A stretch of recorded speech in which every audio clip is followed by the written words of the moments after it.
পুলিশের এত টার্গেটের মধ্যে আপনার শিল্প প্রতিষ্ঠান বাঁচিয়ে রাখলেন কিভাবে? এইটা অনেক লং হিস্ট্রি। এটা তো আজকে থেকে না, ধরেন আমি চিহ্নিত বহুত আগে থেকে। ধরেন আমি এই দলটার ওন করি 77 থেকে, সত্যি কথা। তো তখন থেকে ধরেন 78 থেকে আমি রাজনীতিক মানে মাঠের রাজনীতি করছিলাম 82 83 পর্যন্ত। তারপর আমি বিজনেসে জয়েন গেলাম।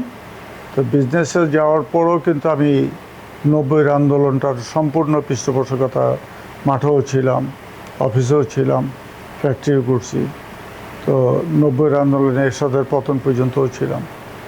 তারপর আবার বিএনপি সরকার গঠন করলো, আমি আমার ব্যবসায়ী গেলাম। তো এই দলটার সাথে মোটামুটি আমি সবসময় সম্পৃক্ত। কারণ ডেভিড সাইদ ওরা করতো, তখনও ছিলাম। পরবর্তী পর্যায়ে 91-এর উত্তর আবার সরকার আসলো, অনেক নেতা। সরকার যখন থাকে না তখন নেতাও থাকে না, আর সরকার যখন থাকে তখন নেতারও অভাব থাকে না। আপনি যদি চিন্তা করেন 5 তারিখের আগে কতজন ছিল? আমি 5 তারিখের আগে 28 তারিখের আগে পর্যন্ত 2022 সাল থেকে 2022 সাল থেকে আমি ঢাকা থেকে প্রতিনিয়ত নারায়ণগঞ্জে মিটিং করার জন্য যারাই আসছে প্রত্যেকে আমার অফিসে আসছে। আব্দুল আল নোমান সাহেব বলেন, জয়নাল আবদিন ফারুক বলেন, মোয়াজ্জেম হোসেন আলাল বলেন, আসাদুজ্জামান রিপন বলেন, তো এরা সবাই আমার অফিসে আসছে।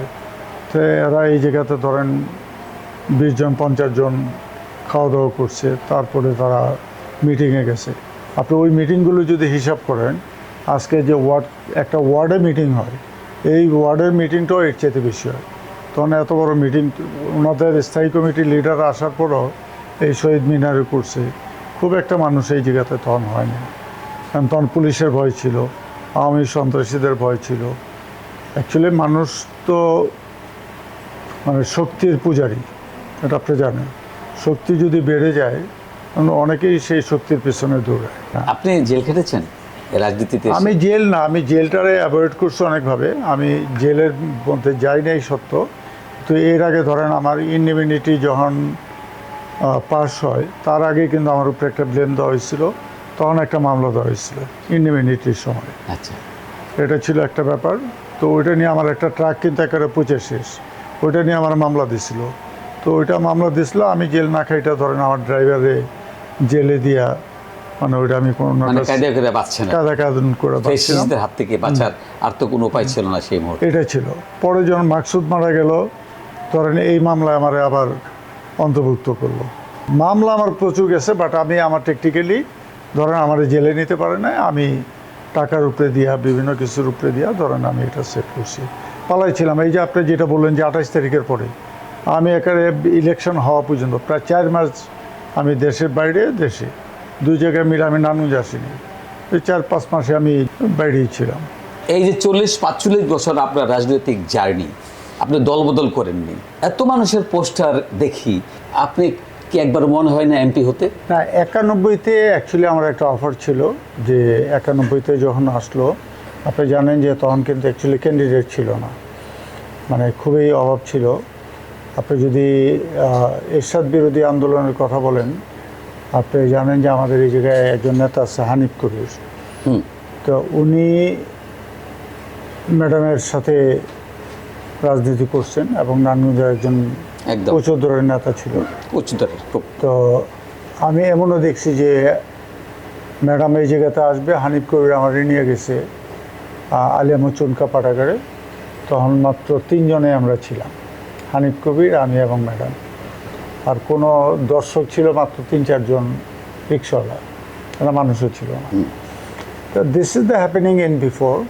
তো ওই কালে ম্যাডাম যখন দৌড়দৌড়ি করছে সারা বাংলাদেশ ব্যাপী, এটা যখন করছে, বসুন্ধরা টিস্যু অশুদ্ধতার বিরুদ্ধে এক বিন্দুও ছাড় নয়।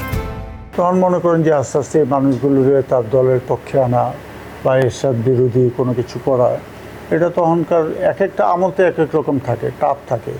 আপনি যদি শেখ হাসিনার এই 17 বছরের নির্যাতনের হিসাব গুনেন, তাহলে আপনি দেখবেন যে এই জায়গায় অনেকেই যারা রাজনীতির সাথে সম্পৃক্ত ছিল তারা কিন্তু অনেকেই গা টাকা দিয়েছে। যারা চিহ্নিত ছিল শুধুমাত্র তারা জঙ্গলে বিভিন্ন জায়গায়, দেশের বাইরে, হ্যাঁ, কেউ রিক্সা চালাইছে, কেউ উবার চালাইছে, এরকম অবস্থায় কিন্তু ছিল।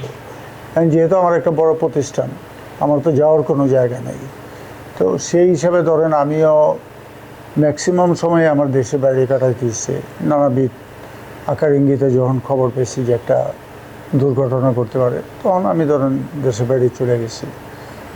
আবার যখন দেখছি যে একটু নর্মাল, তখন ফিরে আসছি। তো এইভাবেই ধরেন আমি মিলাই ঝিলাই মনে করেন কোনো না কোনোভাবে এটা উতরে গেছি। তো 91-এ যখন এটা ছিল, ওরা আমি দেখলাম যে আমার তখন ব্যবসাতে আমি স্টার্ট করছি, তো ব্যবসা 1983-তে। তো 91 সালে আমার ব্যবসাটা সবচেয়ে বেশি মানে রাইজ করলো 91-এ। তখন আমি দেখলাম যে ব্যবসাটা এত সুন্দরভাবে মানে গ্রোন আপ হচ্ছে। আমি চিন্তা করলাম যে এই রাজনীতি বা এমপি, পার্লামেন্ট মেম্বার ইত্যাদি হওয়ার চাইতে আমার ব্যবসাটা এস্টাবলিশ করাটাই জরুরি। ওই হিসাবে আমি ব্যবসাটার উপরে জোর দিলাম। আমি হানিফ ভাইকে বললাম যে না, আমি এটা করবো না, হ্যাঁ দরকার হলে টাকা পয়সা লাগে সেটার ব্যবস্থা আমি করি, আপনি অন্য কাউকে দেখেন। তখন উনি কালাম সাহেব এটাকে আনবেন এবং আইনা কালাম সাহেব এই যে হানিফের বাসায় বসে আচ্ছা আচ্ছা, নমিনেশন দিল। ইন্টারেস্টিং। তো এই প্রত্যেকটা আপনি যদি এর আগে পরে জিজ্ঞেস করেন বা জানেন বা দেখেন, তাহলে দেখবেন যে প্রত্যেকটা নির্বাচনী প্রচারণা যখন শুরু হয়েছে 90 থেকে যেটা 2006 পর্যন্ত, 9 তো আর নির্বাচন হয় নাই হিসাব মতো। তো ওই সময়কালে প্রত্যেকটা নির্বাচনী প্রচারণা কিন্তু শুরু হয়েছে আমার অফিস থেকে, এই অফিস থেকে। এই অফিস থেকে প্রত্যেকটা নির্বাচন। বিএনপির রাজনীতির সূতিকাগার এই প্রাইম গ্রুপের এই অফিস, এই অফিস থেকে। অফিস থেকে। কালাম সাহেব যত কটা নির্বাচনে জয়লাভ করছে বা উনি হারছে বা জিতছে যেই কয়টা, উনি কিন্তু স্টার্ট করছে ওনার বাড়ি থেকে না, উনি স্টার্ট করছে এই জায়গা থেকে। মানে অঘোষিত ক্যাম্প বলা যায়। হ্যাঁ, অনেকটা বলতে পারেন, এটা বলতে পারেন। আপনি ওনাকেও জিজ্ঞেস করে দেখবেন, এই যে স্টার্ট করছে। আচ্ছা, যেহেতু হানিফ ভাই আমার বাড়ির পাশে ছিল, উনি আমার অনেক স্নেহ করতো, আদরও করতো। উনিও খুবই ভালো মানুষ ছিলেন, ওনার কোনো লোভ লালসা ছিল না। হানিফ ভাই মন্ত্রীতে শহীদ রাষ্ট্রপতি জিয়া রহমান সাহেব ওনারে মন্ত্রিত্ব সাচ্ছে উনি নেয় নাই। উনি তেমন কোনো পদ পদবি নেয় নাই। 78-এর পরে উনি পদ নিয়েছিলেন হয়তো। তা আমাদের এই মিশন পাড়াটা পুরোপুরিটাই ছিল বিএনপির ঘাঁটি। তো ওই হিসাবে ধরেন আমরা মিশন পাড়ায় যারা থাকি, তো সবাই বিএনপি হিসাবে চিহ্নিত। আমলাপাড়াও সেম, খানপুরের কিছু অংশ সেম। তো এটা এই অঞ্চলটাই শামীম ওসমান কোনোদিন এই অঞ্চল দিয়ে এই জায়গায় দাঁড়াইতেও পারে নাই, এদিক দিয়ে যায় নয়। অনেক সময় আছে উনি এই পথটা উনি বাইছেও নেন নাই, এই পথের বাইরেই ছিলেন। এইভাবেই চলছে। যার জন্য এইবার যখন এই ত্যাগ তিথি এটা আসলো, এবং আমি এই ছাড়াও কালের পরিক্রমায় শহীদ রাষ্ট্রপতি জিয়া রহমান এবং তার পরিবার এবং ভারপ্রাপ্ত অ্যাক্টিং চেয়ারম্যান জনাব তারেক রহমান, তার পরিবার, এদের সাথে ধরেন আমার এই লন্ডন যাতায়াত, হাবি জাবি ইত্যাদি মিলাজিলা, এটা একটা তাদের সাথে আমার একটা সুসম্পর্ক, আমার সমস্ত পরিবারের সাথেই একটা ভালো সম্পর্ক আছে। তো সেই হিসাবে যদি উনি মনে করে যে আমার এই নমিনেশন দিবে, তাহলে আমার দিবে। আর যদি মনে করে যে না দিবে না, তাহলে দিবে না। যেহেতু অনেকেই গ্রিন সিগন্যাল পাইছে, অনেকে অনেক কিছু পাইছে, তারা পোস্টার করতেছে, এটা করতেছে, ওইটা করতেছে। আমি যেহেতু কোনো সিগন্যালই পাইনি, তো আমি যার জন্য এইসবই নাই। আপনি কতখানি আগ্রহী এমপি হওয়ার জন্য এবার? না, কতখানি প্রস্তুত আগ্রহী নাই মানসিকভাবে? আমি মানসিকভাবে প্রস্তুত। বাকিটা ডিপেন্ড করে ধরেন অ্যাক্টিং চেয়ারম্যানের উপরে। উনি যদি মনে করে যে আমাকে, তাহলে আলহামদুলিল্লাহ। আর যদি উনি মনে করে যে না, এটা ওনার দ্বারা না, অন্য কারো দ্বারা সম্ভব, সেটাও আলহামদুলিল্লাহ।